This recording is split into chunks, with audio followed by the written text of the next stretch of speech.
Welcome to Luca is a Billionaire, where the only thing I invest in is your answers. You start by examining the cape closely to know what to fix and why.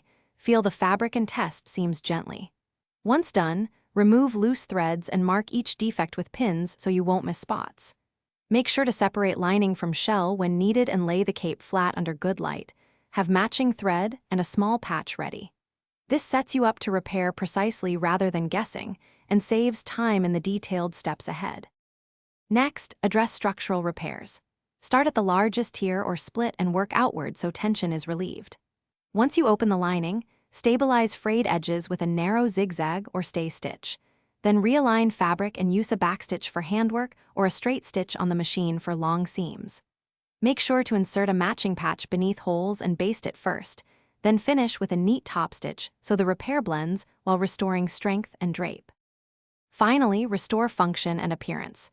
Reattach closures securely, reinforce stress points with bar tacks, and resew the hem so the cape hangs evenly.